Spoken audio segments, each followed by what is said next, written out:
Hi everyone, this is Luke and welcome to Serious Sunday. How have you been? I hope that you had a good week. Mine was pretty okay.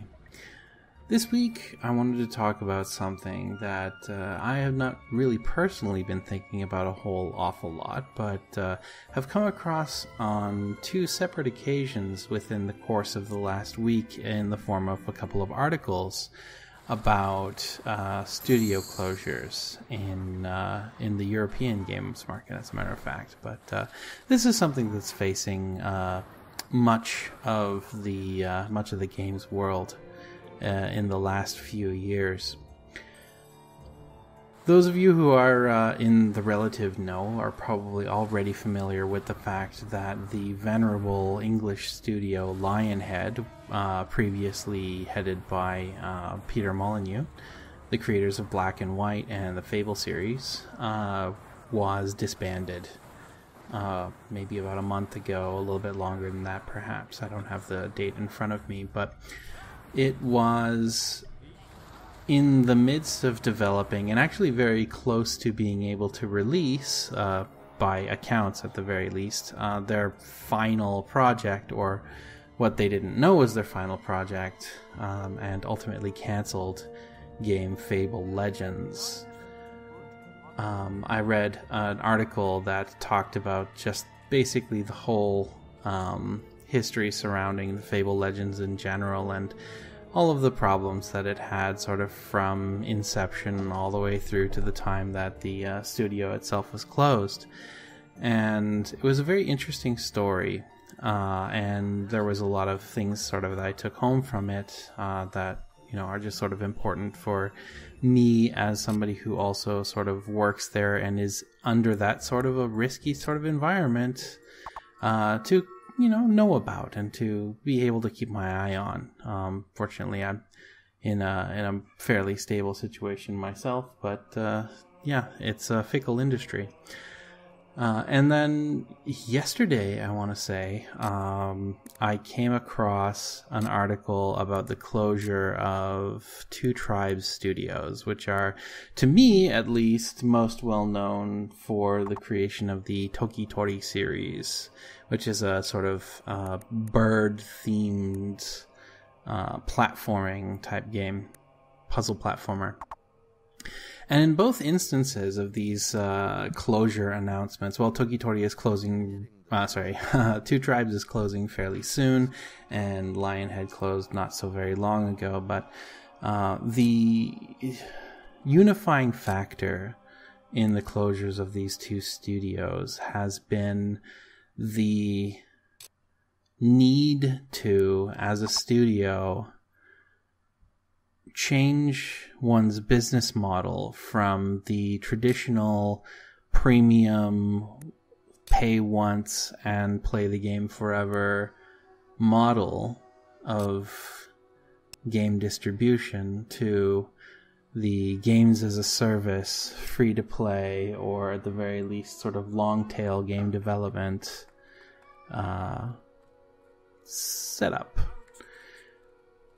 Now, in both cases, in the case of Lionhead Studios, it was a problem of something that was sort of foisted on the studio, forced upon them because a new executive in charge of all of Sony games, all of Microsoft games in Europe, had sort of a directive for most of the studios that were underneath Microsoft, Lionhead being one of such, that they were no longer going to be focusing on premium games, and that they were going to push the concept of games as a service, give them away for free, and then sell additional content, sell the ability for the user to do extra, special, different things with the games over the course of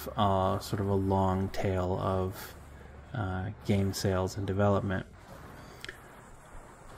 In the case of Two Tribes, the issue that was cited was not necessarily that they're being forced to move into that sort of an arena, so much as they recognize that the premium model of game development is not very viable anymore. And that's kind of a sad sentiment, really, in my mind, especially since as recent as, within the last 10 years, thanks to platforms like Steam, we've been seeing something of a digital renaissance. And it was a very, very sort of interesting and important time in the game development space, where people who had to traditionally go through retail distribution, and they were beholden to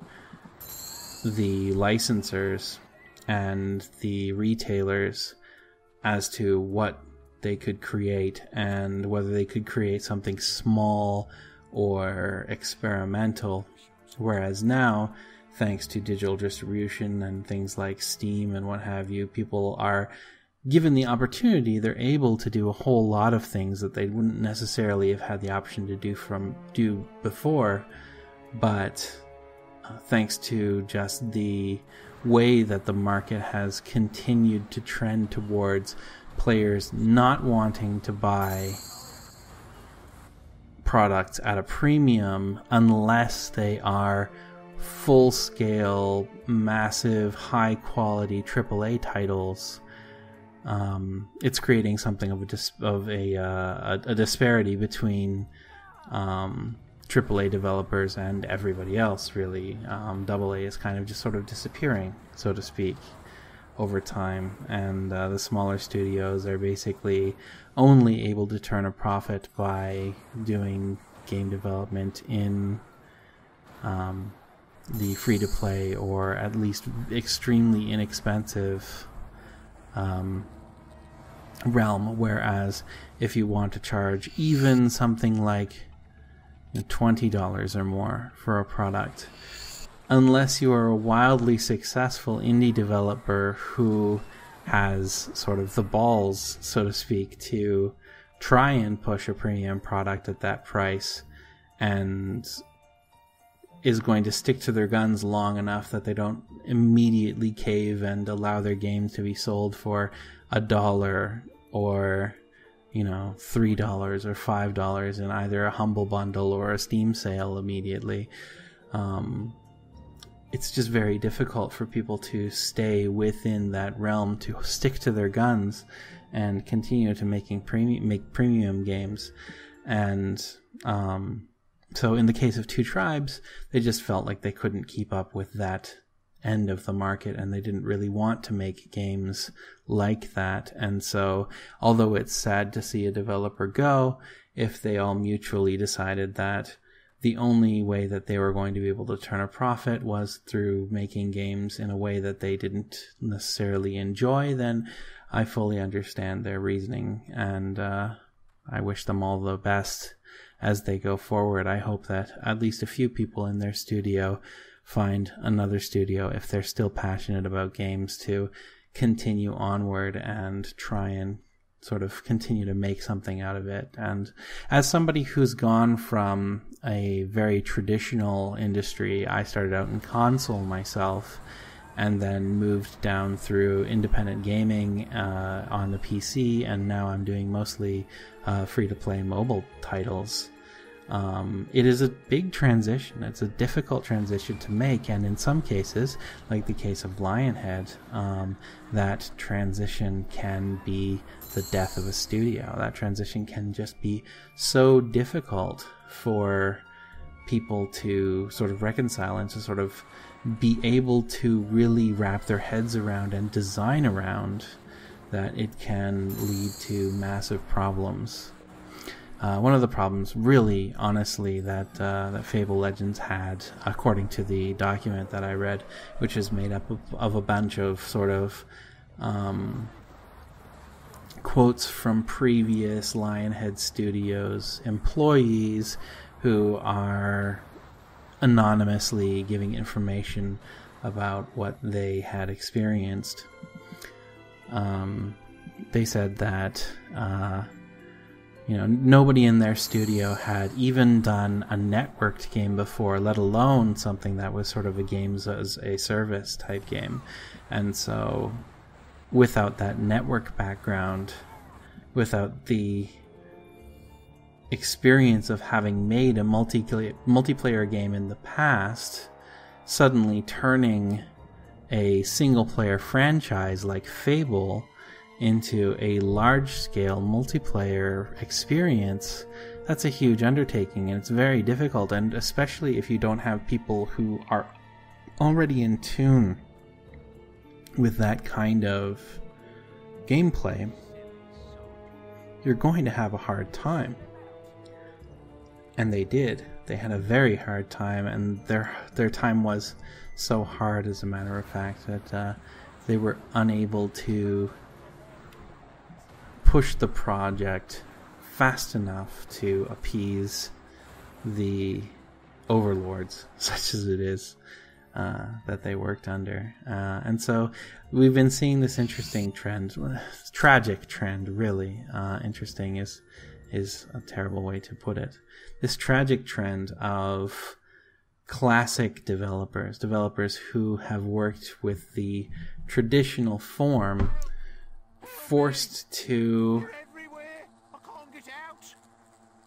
almost forced out of the industry simply because they were unable to evolve with the changes in the way that the market just does business in general. Now everything has to have a multiplayer component, and I personally even am guilty perhaps of wishing at the very least like some cooperative multiplayer into a lot of the single player games that I enjoy, because I like to enjoy my games together with friends. A lot of people will probably want to just crucify me for saying so, but I think that the Fallout games, Fallout 3, Fallout 4, Fallout New Vegas, any of Bethesda's open world games, if they had some way to do it, would benefit grandly from having the ability to bring your friends into the game and have them follow you through your main quest and help you out in the same manner that your NPCs do, without necessarily having the interaction that the single player or the main character has. But that's not really the point. What's important and what's fun there is experiencing these game worlds together. And for that reason, I would have been one of the very same proponents of the multiplayer that is sort of pushing single player developers traditionally out. And then you of course have single player developers like CD Projekt who will fight tooth and nail to keep away from doing anything multiplayer. I'm kind of still holding out hope that we get some sort of a multiplayer thing going with Cyberpunk 2077, but we know so little about that game right now that I wouldn't make any guesses, to be honest. But that's it. So yeah, networking, which is if you've seen any of the videos